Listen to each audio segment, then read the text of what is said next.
بسم اللہ الرحمن الرحیم نحمدہ ونصلی علی رسولہ الکریم اما بعد۔ دین اسلام اللہ رب العالمین کی جانب سے عطا کردہ عظیم نعمت ہے۔ یہ دین انسان کی مکمل رہنمائی کرتا ہے، خواہ انفرادی زندگی ہو، خواہ گھر کی زندگی ہو، خواہ معاشرے اور اجتماعی زندگی ہو۔ زندگی کا کوئی دائرہ، کوئی حصہ ایسا نہیں ہے کہ جو دین کی تعلیمات سے مستثنیٰ ہو اور اس کے لیے دین نے کوئی رہنمائی نہ دی ہو، بلکہ یہ مکمل دین ہے۔ الیوم اکملت لکم دینکم، اللہ نے ہمیں کامل دین عطا کیا ہے۔ یہ دین سراسر سلامتی کا دین ہے، رحمت کا دین ہے۔ اس دین کے نتیجے میں ہی دنیا میں عزت، سرفرازی حاصل ہوتی ہے، اور آخرت میں اللہ کی رضا اور جنت کے حصول کا سبب یہ دین بنتا ہے۔ ہمارے اسلاف نے اس دین کو اختیار کیا، کامل طریقے سے اختیار کیا، تو اس کے نتیجے میں دنیا میں بھی ان کو سرفرازی نصیب ہوئی، دنیا میں بھی وہ باعزت اور باوقار طریقے سے رہے، اور انشاءاللہ تعالی آخرت میں بھی وہ عظیم اجر کے مستحق قرار پائیں گے۔ اللہ رب العالمین اپنے فضل سے انشاءاللہ تعالی انہیں جنت میں داخل کرے گا، ان اعمال کے سبب جو انہوں نے دنیا میں اختیار کیے۔ لہٰذا آج بھی اہل ایمان اگر عزت چاہتے ہیں، سربلندی چاہتے ہیں، باوقار طریقے سے دنیا میں جینا چاہتے ہیں، تو اس کا راستہ یہی ہے کہ اس دین کو مکمل اختیار کیا جائے اور تمام اعمال میں دین کے مطابق عمل کیا جائے۔ اس دین کا ایک نظام عبادات ہے۔ عبادات سے مراد وہ امور جس کو ایک انسان صرف اللہ کی رضا اور خوشنودی کے لیے اختیار کرتا ہے، دنیا کی کوئی غرض اور دنیا کا کوئی مفاد اس کے پیش نظر نہیں ہوتا۔ اس نظام عبادات میں نماز ہے، روزہ ہے، زکوٰۃ ہے، حج ہے، عمرہ ہے، ذکر ہے، تلاوت، تسبیح، توبہ استغفار، نذر، منت وغیرہ وغیرہ۔ یہ وہ امور ہے کہ جس کو ایک انسان صرف اللہ کی رضا کے لیے اختیار کرتا ہے، کوئی مقصد اس کے علاوہ نہیں ہوتا۔ اس کو کہتے ہیں عبادات۔ انہی عبادات کا جو نظام اللہ نے ہمیں دیا ہے، اس کا ایک حصہ ماہ رمضان المبارک۔ ابھی ہم ماہ رمضان المبارک کو گزار چکے ہیں۔ یہی وہ مہینہ تھا کہ اہل ایمان پہلے اس کا استقبال کر رہے تھے، اس کی تیاری کر رہے تھے، اور پھر وہ پورا مہینہ اللہ کی رحمت، اللہ کی برکت لیے ہوئے ہم پر سایہ فگن رہا، اور اب جو ہے رمضان ہم سے رخصت ہو گیا۔ یہ رمضان، اس میں سب سے اہم عبادت جو اس رمضان کی خصوصیت ہے وہ ہے روزہ۔ اسی روزے کے حوالے سے اللہ رب العالمین نے فرمایا کہ کتب علیکم الصیام کما کتب علی الذین من قبلکم لعلکم تتقون۔ یہ روزے اسی لیے فرض کیے گئے تاکہ تم میں تقوی پیدا ہو۔ لہٰذا یہ روزہ مسلسل رکھا گیا۔ اس روزے کے نتیجے میں تقوی کا حصول ممکن ہوا۔ اس روزے کے نتیجے میں انسان کا تعلق اللہ سے مضبوط ہوا، اس کے دل میں اللہ کی معرفت میں اضافہ ہوا، اللہ پر توکل، اللہ کے ساتھ تعلق، اس میں جو ہے پہلے کے مقابلے میں بہتری آئی ہے۔ اس کے ساتھ ساتھ فرض نمازیں، سنن اور مستحبات نمازیں، پھر بالخصوص نماز تراویح، تہجد کی نماز اور باقی جو مستحب نمازیں ہیں، اس کا اہتمام کیا گیا۔ ذکر، تلاوت، تسبیحات، درود شریف، اسی طریقے سے زکوٰۃ، انفاق، صدقات، اس کا اہتمام کیا۔ اور بعض خوش نصیب اہل ایمان نے اس ماہ کے آخری عشرے میں اعتکاف کا عمل بھی مکمل کیا۔ آخری عشرے کو زیادہ اہتمام سے گزارا گیا، لیلۃ القدر کی تلاش کی گئی اور طاق راتوں میں یہ مختلف عبادات کی گئیں۔ یہ وہ تمام عبادات تھی، یہ تمام اعمال تھے جو اس ماہ میں اختیار کیے گئے۔ مقصد کیا تھا؟ مقصد تقوی کو حصول تھا، مقصد تزکیہ تھا، مقصد اللہ رب العالمین کا قرب پانا تھا، اس کی محبت کو حاصل کرنا تھا، اس کی رضا کو پانا تھا۔ قد افلح من تزکا، اللہ فرما رہا ہے کامیاب ہو گیا وہ جس نے اپنا تزکیہ کر لیا۔ تو یہ رمضان تزکیہ کا ذریعہ تھا، حصول تقوی کا ذریعہ تھا۔ اب جب کہ رمضان گزر گیا ہے، اب رمضان کے بعد کی زندگی شروع ہو گئی، لہٰذا اب ہم میں سے ہر ایک کو اس بات کا اہتمام کرنا چاہیے کہ اس نے رمضان میں جو کمایا ہے اور جو اس نے حاصل کر لیا اس کی حفاظت کرے اور اس کے مطابق اب اگلی زندگی کو استوار کرتا چلا جائے۔ نمازوں کی پابندی ہو، تلاوت کا اہتمام ہو، ذکر کا اہتمام ہو، تسبیحات کا اہتمام ہو۔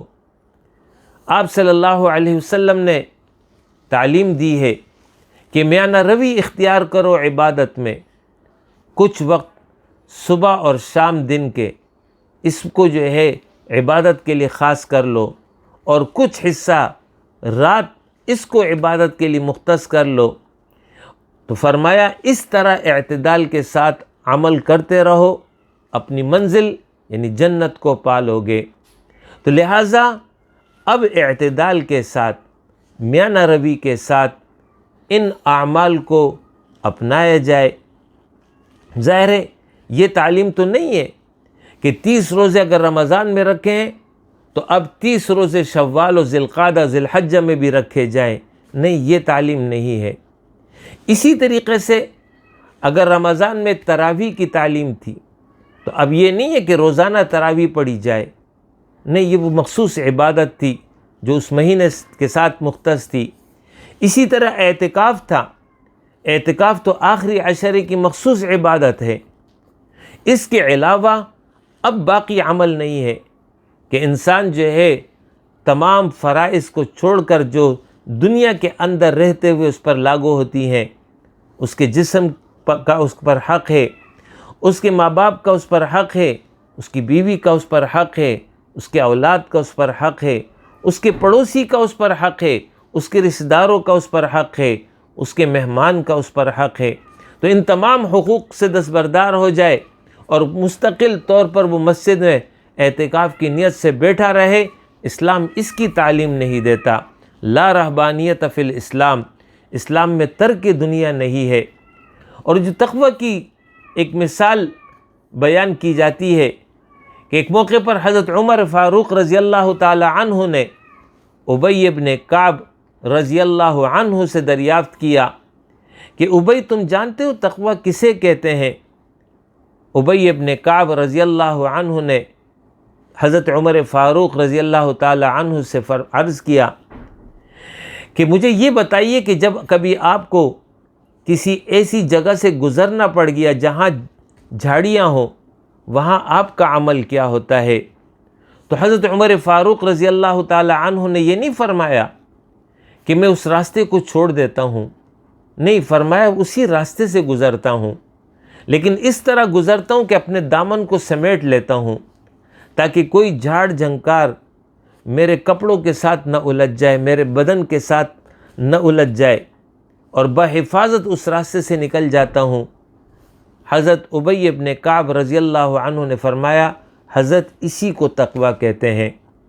یعنی مطلب یہ ہے کہ دنیا کے اندر رہو گے، دنیا کی ذمہ داریاں اٹھاؤ گے، حقوق اور فرائض ادا کرو گے، ہاں اس انداز سے رہو گے کہ دنیا کی آلائش اس سے اپنے آپ کو بچاؤ گے، نفس کی آلائشوں سے اپنے آپ کو بچاؤ گے، اسی طریقے سے شیطان کے وسوسوں سے، شیطان کے راہوں سے اپنے آپ کو محفوظ رکھو گے، خیر اور عافیت کے ساتھ چلتے ہوئے اپنی زندگی کو مکمل کر لو گے تو بالآخر جنت میں داخل کر دیے جاؤ گے۔ لہٰذا رمضان میں جو کچھ کیا تھا اب اس کے مطابق باقی زندگی گزارنی ہے، یہ نہیں کہ اس طرح پوری کی پوری زندگی اس طرح گزارنی ہے، بلکہ اس کی رہنمائی میں آپ نے جو ہے زندگی گزارنی ہے، تقوی کی زندگی ہو، اس طریقے سے عبادات کی زندگی ہو۔ تو عبادات میں فرائض ہیں، اس کی پابندی لازمی ہے، 5 فرض نماز بہر صورت ادا کرنا ہے، اس میں کوتاہی نہ ہو۔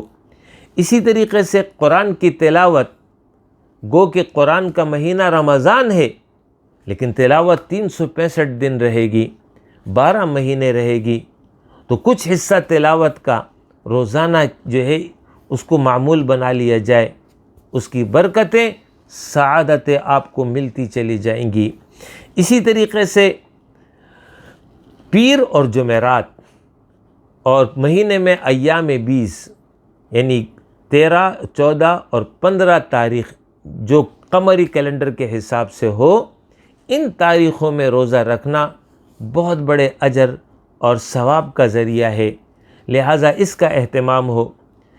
اپنی آمدنی کا ایک حصہ جو آپ آسانی اور سہولت کے ساتھ صدقہ کر سکیں اس کا اہتمام کریں، ہر مہینے صدقہ دیا کریں، اس کے بڑے برکات اور اثرات اور نتائج انشاءاللہ تعالی آپ زندگی میں محسوس کریں گے۔